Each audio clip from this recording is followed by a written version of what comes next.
Viewers, আমি আজকে আপনাদেরকে একটা সহজ কোরমার রেসিপি দেখাবো। সেটা হচ্ছে চিকেন ধনিয়াল কোরমা। কারণ এখন শীতের সিজন, প্রচুর পরিমাণে ধনেপাতা পাওয়া যায়, ফ্রেশ ধনেপাতা। আমরা সেটা ইউজ করে একটা সুন্দর কোরমা বানাবো।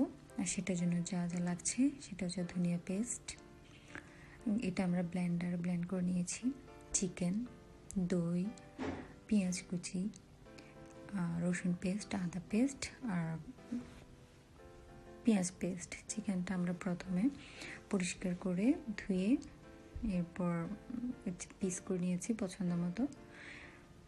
আপনারা আপনাদের পছন্দ মতো যে কোনো একটা চিকেন বেছে নিতে পারেন। এখন আমাদের প্রথমে কাজ হবে চুলে ফ্রাই প্যান দিয়ে সেখানে তেল এবং সামান্য এলাচি দিব, এবার চিকেনটা দিয়ে দিব। চিকেনটা আমরা একটু ভেজে নেব, যার কারণে আমরা প্রথমে একটু এলাচি দিয়েছি।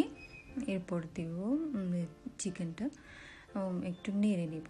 চিকেনটা নাড়ার সময় আমরা দেব হালকা গোলমরিচ, সেটা আমরা ক্রাস্ট করা আগে থেকেও রাখতে পারেন বা কিছু ক্রাস্ট বোতল সহ পাওয়া যায়, আমরা সেটা থেকে ইউজ করতে পারি। প্রথমে এভাবে একটু নেড়ে চেড়ে ফ্রাই করে নিব। এটা হচ্ছে একটা বাইন্ডারের জন্য, তাহলে আর দেখতেও সুন্দর লাগবে এবং জিনিসটা থেকে বেশি পানি ময়েশ্চারটা বেশি বের হবে না। গোলমরিচটা অ্যাড করলে একটা আলাদা ফ্লেভার আসবে, সেজন্য এটা দেওয়া। এটা ভালো করে দিয়ে আমরা 5 মিনিটের মতো এটাকে নেড়ে ছেড়ে নিব। গোলমরিচটা আপনাদের পছন্দ মতো, আমার এখানে প্রায় হাফ চা চামচ পরিমাণ আমি গোলমরিচ ইউজ করেছি। এটা দিয়ে আমরা একটু ভালোভাবে নেড়ে ছেড়ে নিব। নাড়ার সময় ভাজার সময় আমাদেরকে অতিরিক্ত আর কিছু কোনো মশলা ব্যবহার করতে হবে না। এই শুধু গোলমরিচ, এলাচ আর লবণটা দিয়ে আমরা একটা সামান্য পরিমাণ লবণ দিব। এই লবণটা দিয়ে আমরা ভালো করে একটু নেড়ে হালকা হালকা ব্রাউন হয় সেরকম করে নেব। এইভাবে যখন হালকা ব্রাউনিশ হবে তখন আমরা নামিয়ে রাখবো।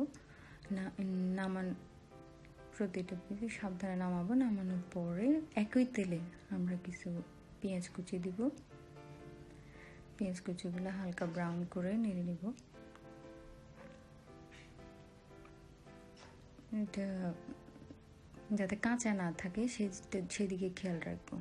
ব্রাউন হয়ে যাওয়া, হালকা ব্রাউন দিকে আসার পরে আমরা এখানে পেঁয়াজ পেস্টটা ইউজ করব। আমি এখানে একটু বেশি পরিমাণে পেঁয়াজ পেস্টটা ইউজ করছি যাতে গ্রেভি হয় বেশি, কারণ কোরমাটাতে একটু গ্রেভি থাকলে এটা টেস্ট বেশি আসে, যার কারণে আমি পেঁয়াজটা একটু বেশি ইউজ করেছি। এরপর আমরা আর সব কিছু 2 টেবিল চামচ পরিমাণ ইউজ করেছি এখানে। এটা মাংসের পরিমাণ অনুযায়ী পার্থক্য হবে। আমার যে পরিমাণ চিকেন সেটাতে আমি 2 টেবিল চামচ পরিমাণ রসুন পেস্ট দিয়েছিলাম আগে, এখন দিচ্ছি আদা পেস্ট। আর আমার চিকেনটা হার্ড চিকেন, সেজন্য আমি আদাটা একটু বেশি ইউজ করছি। আর বয়লার চিকেন হলে আদার পরিমাণটা আরও কম হবে।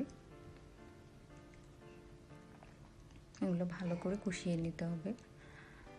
মশলা যত কষবে আমাদের রান্নার ফ্লেভারটা তত ভালো আসবে, এটা আমরা সবাই জানি। তাই আমরা আগে মশলাটা ভালো করে কষিয়ে নেব তেলের উপরে। এরপর সামান্য পরিমাণ লবণ দেব।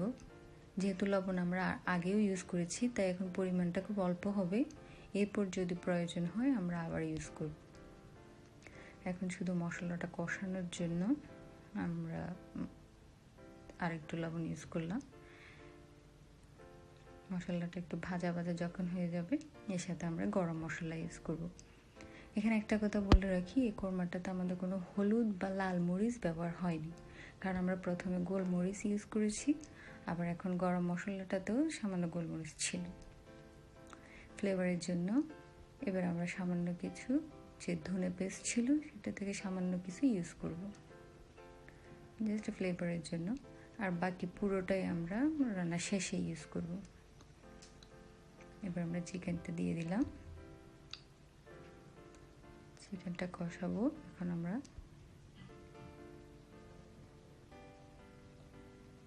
ভালো করে মশলাটা যখন মাংসের গায়ে লেগে আসবে তখন সামান্য পানি ইউজ করব। পানি ইউজ করে আমরা 5 মিনিট বন্ধ করে রাখবো, এটাকে ভালো করে কষতে দিব। 5 মিনিট কষা শেষে এবার আমরা সামান্য একটু টক দই ইউজ করব। এটা হাফ কাপ পরিমাণ, আপনারা যেরকম পছন্দ করেন, যে যতটুকু গ্রেভিতে এটা পছন্দ করে সেই পরিমাণ। আমার এখানে হাফ কাপ পরিমাণ দিয়েছি আমি। এটা 5 মিনিট বা 6-7 মিনিট কষানোর পরে ইউজ করেছি। এবার সাথে আমরা আমাদের ধনে পেস্টটাও দিয়ে দিলাম। ধনে পেস্টটা দেওয়ার সময় খেয়াল রাখতে হবে যাতে গ্রিনিশ ভাবটা থাকে।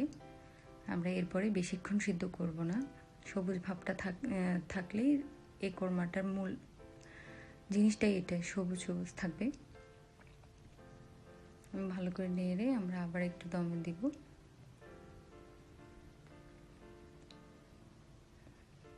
লবণটা একটু চেক করে নিলাম। এবার আমরা দমে দিব 5 মিনিট। 5 মিনিট পরে দেখুন এরকম হবে। তখন নামানোর আগে আমরা সামান্য একটু ঘি, এটা আমি অ্যাড করি নেই আগে ইনগ্রেডিয়েন্টসে, কারণ এটা হচ্ছে অপশনাল। এটা একটু ঘ্রাণের জন্য আপনারা নামানোর একটু আগে দিয়ে এরপর ঢেকে রাখবেন। আবার সুন্দর একটা ফ্লেভার আসবে, স্মেলও আসবে। ভালোভাবে নেড়ে তবে রেখে দিব।